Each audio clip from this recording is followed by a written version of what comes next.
Certíssimo. Olha, eu fiquei muito feliz que a gente tem recebido essas ligações, vocês aqui sempre atentas, né, ouvindo aquilo que a gente traz para vocês. E essa pauta é para vocês, meninas, que estão aí ouvindo o nosso programa. Quando a gente fala sobre ser autora da sua própria história, autora de si mesma, né? Você consegue fazer isso? Será que você está no caminho que está te levando a conseguir construir a sua própria história? Não? Então calma que a gente vai te dar dicas sobre isso hoje. Estou recebendo aqui a querida psicóloga Renata Reis. Seja muito bem-vinda aqui ao nosso programa. Obrigada, Bárbara. É um prazer. Eu agradeço muito essa participação aqui com vocês. Agora me conta uma coisa, Renata, por que será que tantas mulheres têm dificuldade em administrar as suas próprias histórias, em tomar a rédea da sua vida, né, de tomar as suas decisões por si mesmas? Porque tem uma questão, vamos dizer até cultural, né, do inconsciente coletivo, onde a mulher, ela tem muito essa questão do cuidado, né? Então, por conta disso, muitas vezes ela acredita que ela precisa sempre estar olhando para o outro, fazendo pelo outro, cuidando do outro, e ela acaba deixando de si, né? De olhar para si, de cuidar de si. É mais nesse sentido, né? E quando a gente fala de maternidade, eu acho que é aí que a coisa fica um pouquinho mais extensa, né? Porque é onde a mulher, ela tem ali a responsabilidade de cuidar não só dela, mas agora de uma pessoinha que é 100% dependente dela. E por que que tantas mulheres, nesse exato momento, perdem a sua identidade na hora da maternidade? Exatamente, porque quando, né, tem uma frase que diz assim, quando nasce um bebê, nasce uma mãe, né? Então, a identidade dessa mulher, ela se transforma com a maternidade.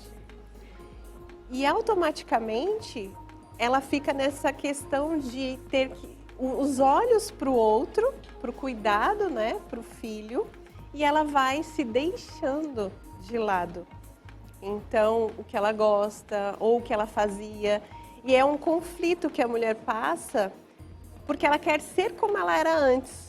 Às vezes fazer o que ela fazia antes, mas muda. A identidade dela muda, né? O emocional muda, o psicológico muda. Até neurologicamente falando, existe uma mudança interna. Então, ela precisa se adaptar a essa nova identidade. Até hormonalmente também. Até né? hormonal, isso, mexe com tudo. Nós, sem ser mãe, né, tem o ciclo menstrual, que já muda de sempre, né? Pelo menos uma vez por semana, né? Cada semana é um ciclo diferente que nós estamos. E com a maternidade também muda essa parte hormonal.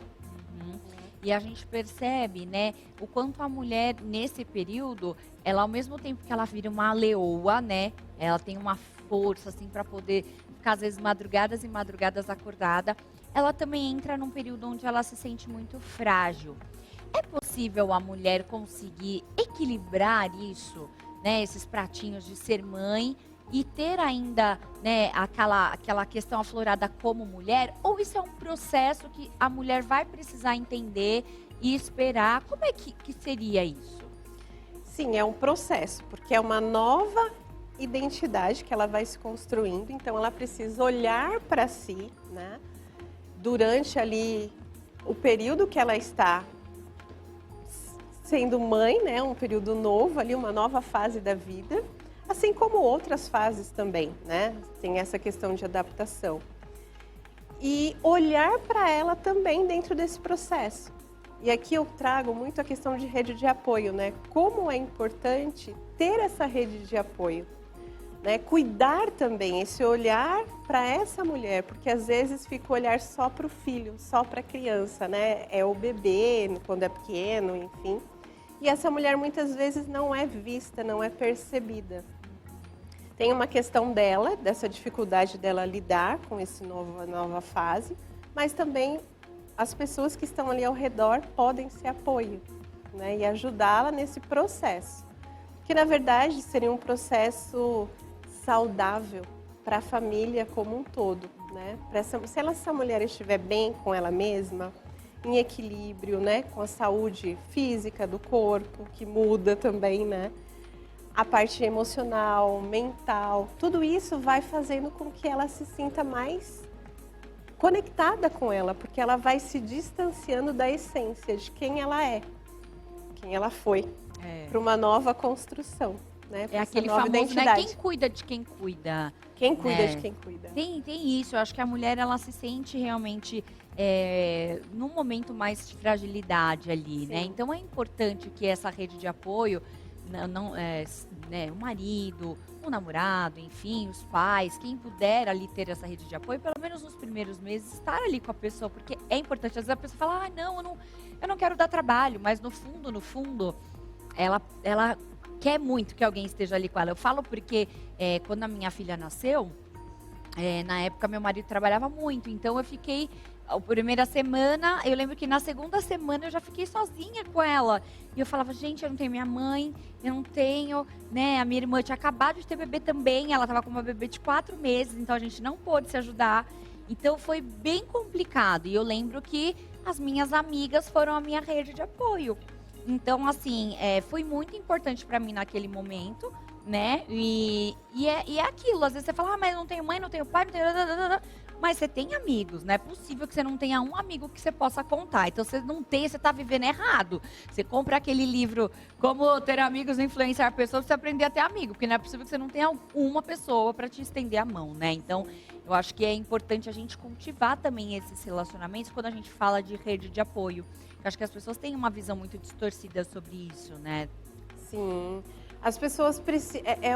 o autocuidado, né? A mulher, ela precisa ter o seu autocuidado, mas também as pessoas que estão ao redor também fazer essa troca, né? Cuidar ali, né? Dela, no caso, né? Dar essa assessoria. E assim, o quanto é importante ela entender, na verdade, que ela também é uma pessoa.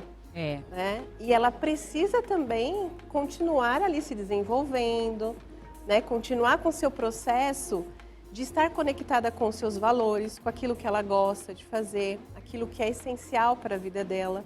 Porque se ela se perde disso, dessa essência, aí nós começamos a perceber algumas questões que ela não se sente bem com ela mesma, até a questão de irritabilidade, né? Vai vendo a sobrecarga, porque ela quer tudo para ela, né? Como se ela fosse dar conta de tudo. E às vezes aí ela reclama, né? Porque já está no auge, no limite. Não consegue colocar o limite dela. É importante, né? É importante. A gente estabelecer limites, colocar ali, você faz isso, você me ajuda aqui. Então, isso é importante. Porque você falou, né? Nasce um bebê, nasce uma mãe. Aí nasce uma mãe, nasce uma culpa. É bem fala isso. sobre isso. E eu acho que a maior dificuldade, a maior prova de uma mãe na sua caminhada do maternar é lidar com a culpa. Para mim, assim, eu acho que é a parte mais difícil. Claro, as noites sem dormir também são um pouquinho complicadas, mas eu acho que para mim, o que mais me preocupa, o que mais me dificulta, onde eu tenho mais, assim, questões para tratar em casa com a minha filha, é sobre a culpa. Porque a gente nunca acha que está fazendo o suficiente, a gente sempre acha que está trabalhando demais, que a gente não consegue ter tempo com eles. Então, isso é muito difícil. Como é que nós, mamães, podemos nos aliviar dessas culpas que nos perseguem aí por todo o tempo? A questão da culpa é muito por essa questão de autocobrança, né? De ser uma boa mãe, de ser uma boa mulher, de ser uma boa esposa, de ser uma boa profissional, né? Que ainda tem esse ponto, né? De ir para o mundo, né? Trabalho, profissional, então não é específico de casa. Então fica essa questão dos pratinhos, né? Desses diferentes papéis. Como você conseguir lidar com isso? Então é muito esse pensamento de você saber que você tem um limite, né? Que nada é perfeito, né? Nós não somos perfeitos, mas a gente pode dar o nosso melhor. E eu digo que quando eu falo autora de si, né? É você realmente olhar para si. Estar conectada com a sua essência, se ouvir, porque a mulher vai parando de se ouvir em virtude de estar olhando para o outro. Então ela sabe a necessidade de todo mundo, né? Por estar sempre cuidando. Mas começar a se olhar também, porque essa culpa automaticamente vai diminuindo, né? E a gente percebe também algumas questões da própria família ali, né?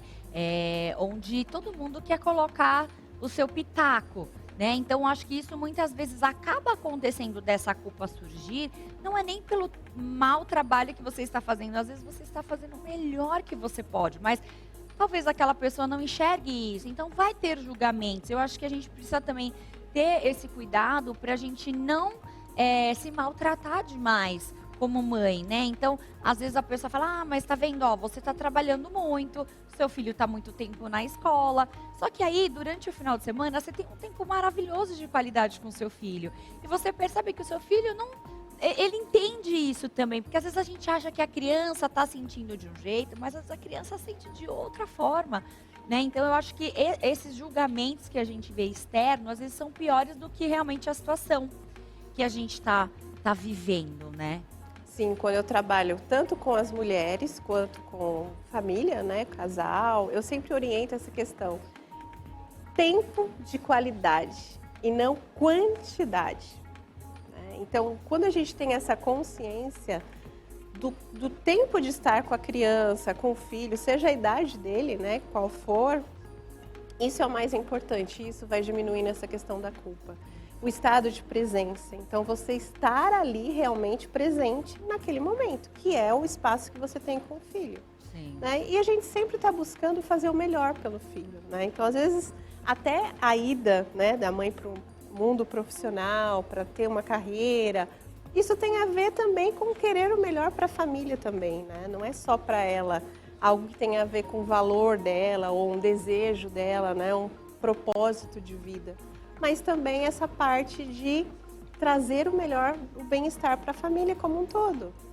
Então, isso vai tirando esse estigma, né? E essa sobrecarga. O que acontece com a mulher, emocionalmente falando, quando ela vive muito em função das outras pessoas, quando ela tem essa culpa, quando ela tem esse julgamento? O que acontece dentro dessa mulher? O que pode acontecer, né? Assim, ela pode chegar a ter uma depressão? Quais são, né, aí os sintomas que essa mulher pode entender que não tá legal?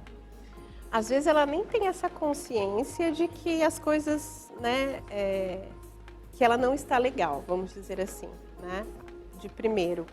Mas ela percebe que algo mudou dentro dela, que é aquela coisa de querer, né, às vezes resgatar aquela identidade que ela tinha antes de ser mãe, né, que muda não só com a rotina, né, mas com a parte mesmo do corpo, né, emocional, mental, psicológico. E ela começa no dia a dia e se deixando de lado. Então, eu não tenho tempo para mim, eu não tenho tempo de fazer uma unha, eu não tenho tempo de me cuidar, eu não tenho tempo, nem sei às vezes o que eu gosto de fazer. Às vezes sai para comer, alguém, né, ou o marido ou o filho fala, eu quero tal coisa. Ela nem sabe, às vezes, o que ela gosta de comer, né? E aí ela, tá bom, então vamos comer isso. Aí ela faz tudo. Ou então o filho fala, mas eu quero comer isso. E aí ela, tá bom, né? Então sempre deixa o outro.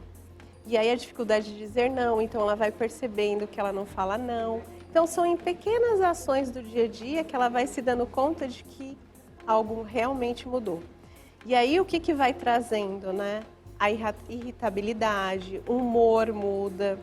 Então ela começa a se sentir mais triste, parece que algo faltou dentro, né? Sente um vazio interno, muito por conta disso, de estar meio que desconectada dela mesma. E na menopausa, né, que a gente está trazendo o lado da maternidade, mas também vamos falar para as mulheres que nos assistem que estão passando por esse momento ou já chegaram na menopausa, né? Como que ela pode aí, nesse momento, né, ter esse cuidado de si mesma e continuar sendo autora de si? Assim, nossa, a minha vida inteira eu segurei ali, eu fiz ali, eu aconteci, agora eu estou na menopausa, eu estou totalmente perdida, desconectada do meu corpo. O que fazer nesse momento? Primeiro é começar a se ouvir, né? Porque quando você ouve muito o outro, está muito olhando para fora, você não se ouve, você não se percebe. Então é começar a se perceber. Pode fazer um diário, né, de como eu estou me sentindo, né? Meditação, tem algumas práticas que ela vai começar ali até resgatar os seus desejos, aquilo que ela gosta de fazer, uma atividade física, né? Enfim. Processo terapêutico também para ampliar o seu autoconhecimento, né? Para lidar com essa fase diferente, que não é de todo, né? Não é ruim, mas que faz parte, que é natural, né? Então, encarar isso com naturalidade é extremamente necessário para o bem-estar dela, físico, mental, emocional, para que ela esteja bem, né? Com qualidade de vida.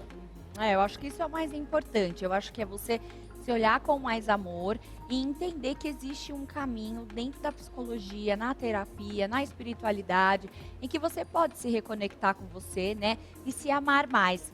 Olha, doutora, eu adorei conversar com você. Eu quero que você deixe os seus contatos para quem está nos assistindo, quem tiver mais dúvidas, onde pode te encontrar. Claro, eu agradeço também a participação. E eu vou deixar o meu Instagram, que é renatacm.reis. Muito bem, entre em contato com a doutora, você faz atendimento online? Faço atendimento online. Muito bom, aí fica mais prático, Sim, né? hoje é mais prático. E deixa aí só um recadinho final para a mulherada que está nos assistindo. O autocuidado é base, é essencial, né? Porque ele traz o auto-amor e desmistifica aquela questão de você ter que amar, para amar o outro, você tem que deixar você em último lugar. Então, se priorizar. Quando você se ama, o amor que você vai levar para o outro, vai poder se doar, é muito mais presente, mais forte do que quando você fica infeliz, se deixando em último lugar, né? Sem se priorizar, na verdade. Seja a sua prioridade, viu? Para as meninas e os meninos também que nos assistem, porque às vezes também tem alguns meninos que acabam deixando para lá. Então cuide-se também, cuide-se para sua parceira, cuide-se para sua esposa. Ah, mas a gente já tem 50, 60 anos, não tem problema, né? É importante você ter esse autocuidado para que você possa agradar o próximo também na medida certa. Falando em, cuidados, nós temos um recado. Guilherme, me conta o que você traz pra gente.